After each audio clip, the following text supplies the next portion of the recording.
नमस्कार दोस्तों, आप सभी का हमारे इस वीडियो में स्वागत है। आज हम बात करेंगे कनगनहल्ली में हुए उत्खनन से प्राप्त अवशेषों पर, जिसमें शाक्य मुनि बुद्ध से पहले हुए बुद्ध की मूर्तियाँ प्राप्त हुई है। उन मूर्तियों पर उनके नाम स्पष्ट रूप से देखे जा सकते हैं। जो लोग ऐसा मानते हैं कि शाक्य मुनि बुद्ध से पहले किसी भी बुद्ध के अवशेष नहीं मिलते हैं, उनके लिए ये जानकारी बहुत महत्वपूर्ण है। आप लोगों में से बहुत कम लोगों ने कनगनहल्ली का नाम सुना होगा। इस वीडियो में मैं आप लोगों को कनगनहल्ली के बारे में विस्तार से बताने वाली हूँ। तो आइए वीडियो की शुरुआत करते हैं। कनगनहल्ली आधुनिक कर्नाटक के कलबुर्गी जिले के चित्तापुर तहसील के सन्नती नामक स्थान से 3 किलोमीटर की दूरी पर स्थित एक प्राचीन बौद्ध स्थल है। भारतीय पुरातत्व सर्वेक्षण विभाग के द्वारा कनगनहल्ली में 2 बार उत्खनन कार्य किया गया। पहला उत्खनन कार्य 1994 से 1998 के मध्य किया गया, जिसमें एक विशाल स्तूप के अवशेष और चैत्य के अवशेष, स्तंभ, रेलिंग के टुकड़े, भगवान बुद्ध के पद चिन्ह, यक्षों की मूर्तियाँ, बुद्ध की 4 मूर्तियाँ, 145 छोटे, बड़े शिलालेख, अशोक की मूर्ति और सातवाहन राजाओं की मूर्तियाँ आदि प्राप्त हुए थे।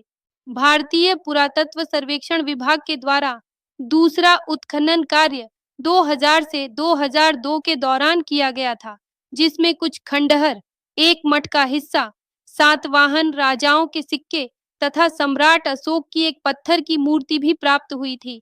पुरातत्व सर्वेक्षण विभाग द्वारा कनगनहल्ली में उत्खनन के दौरान धम्मलिपि में एक शिलालेख भी प्राप्त हुआ था, जिसमें सम्राट अशोक का नाम रानियों अशोक लिखा हुआ है। कनगनहल्ली से प्राप्त मूर्तियों में मौर्य वंश के राजा सम्राट अशोक को उनकी 2 रानियों के साथ दिखाया गया है, जिससे सम्राट अशोक की मूर्तियों की पहचान स्पष्ट रूप से हुई। कनगनहल्ली से प्राप्त हुई सम्राट अशोक की मूर्ति एक ऐतिहासिक प्रमाण है, जो सम्राट अशोक की छवि या आकृति को दर्शाती है। कनगनहल्ली से सातवाहन राजाओं का एक शिलालेख स्तूप के ऊपरी हिस्से से प्राप्त हुआ, जो वासिथिपुत्त सिरी सिमुक सातवाहन के 16वें वर्ष का है। इस शिलालेख पर प्राकृत भाषा में राणो सिरी सिमुक सातवाहनस लिखा है। एक अन्य शिलालेख पर प्राकृत भाषा में लिखा है राणो सिरी सिमुको सदावाहनो नागराय सखा धम्मो लिखा है। यह शिलालेख सातवाहन राजा सिमुक का है, जो कनगनहल्ली से प्राप्त हुआ था। राजा सिमुक के इस शिलालेख से ये निश्चित होता है कि वह मौर्यों के उत्तराधिकारी और भगवान बुद्ध के धम्म को प्रिय मानने वाले राजा थे, क्योंकि शिलालेख की आखिरी पंक्ति में सखा धम्मो लिखा है, जिसका अर्थ होता है धम्म का प्रिय। भारतीय पुरातत्व सर्वेक्षण के द्वारा कनगनहल्ली में हुए उत्खनन से प्राप्त हुए अवशेषों से उनका समय पहली शताब्दी ईसा पूर्व से तीसरी शताब्दी ईसवी माना गया है। कनगनहल्ली की खुदाई में भारतीय पुरातत्व सर्वेक्षण विभाग को जो स्तूप प्राप्त हुआ था, वह पहली शताब्दी ईसा पूर्व का है। कनगनहल्ली से जो स्तूप प्राप्त हुआ है, उसे हामा चैत्य कहा जाता था। हामा चैत्य का अर्थ होता है जहाँ पर बौद्ध भिक्षु ध्यान करते हो।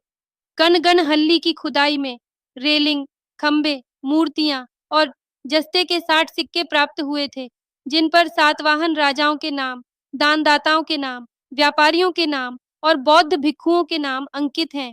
ये तो थी स्तूप की जानकारी। अब मैं आप लोगों को कनगनहल्ली में उत्खनन के दौरान किस-किस की मूर्तियाँ प्राप्त हुई है और क्या-क्या प्राप्त हुआ है, वो मैं आप लोगों को दिखाती हूँ।